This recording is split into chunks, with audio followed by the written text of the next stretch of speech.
Okay, you guys, well, isn't there a lot of information out there about this vaccine, what to do, what not to do?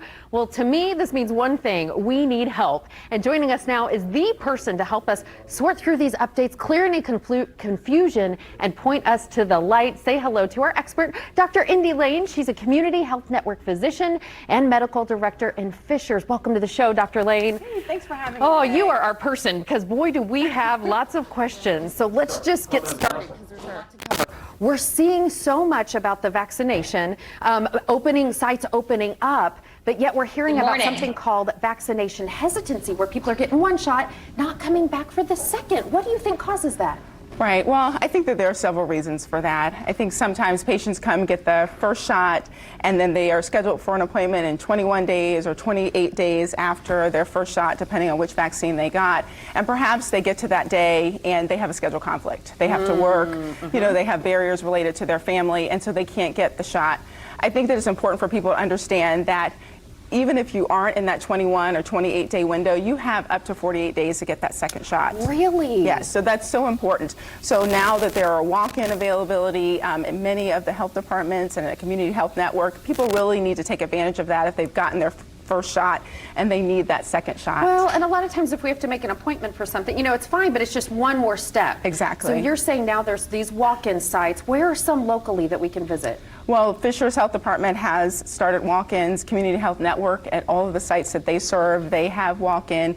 Most health departments now have to offer walk-in availability, so you can go on the internet, you can look up where it's most convenient for you. You can use 211 to find a site that's convenient for you where you can get your vaccine. It's made that much easier. Okay, Yes. so what would be your professional advice to someone who's hesitant to get the vaccine at all? Right.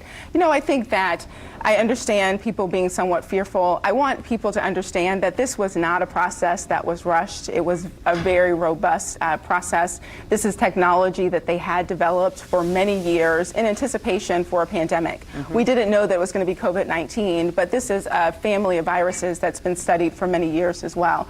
So as a result, when this pandemic happened, we really had all of the foundation that we needed to set the stage for preparing our nation and the world for this vaccine.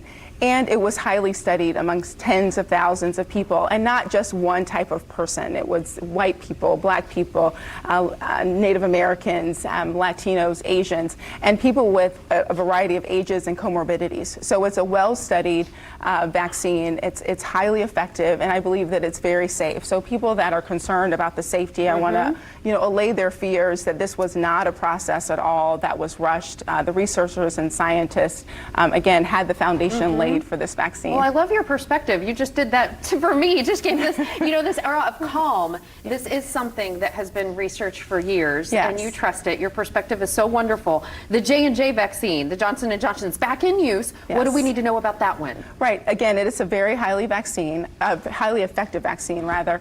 I do want to highlight that we have seen a very rare but serious complication related to the Johnson & Johnson vaccine, and that's called thrombosis with thrombocytopenia. So we have seen that prior to the pause in 15 women, mainly women under the age of 50. Unfortunately, there have been 3 deaths, and whenever there's a loss of life, it's serious.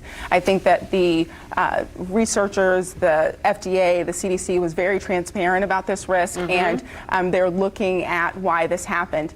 Because they took a pause and we're looking at these cases, I think physicians and the community, now we can be aware of the symptoms, and the healthcare providers are much better at treating these patients and getting them back home. That's right. It's important to understand that 7 of the women within the 1 million vaccinations of women under the age of 50 were impacted. So a very small percentage. Wow. And if you're over the age of 50, your risk is 0.9 per 1 million doses administered. So extremely low. Put that into perspective as well. Dr. Lane, I could ask you a million more questions. Unfortunately, we have to go. Remind us where we can go for more information and to get a list of those sites. Right. So definitely call 211. They can find a location that's convenient for you, you can go to ecommunity.com to find community health network sites, and your local health department will also have a vaccine availability for you. Dr. Lean, thank you so much. Amber, she was just the perfect expert to give us all this good news, right? Yes, These it are is good things news, and that we're are all in happening. this together. Yeah, thank you so much, Thanks. Dr. Lean. I know you're a busy lady. We appreciate your time. Amber, over to you.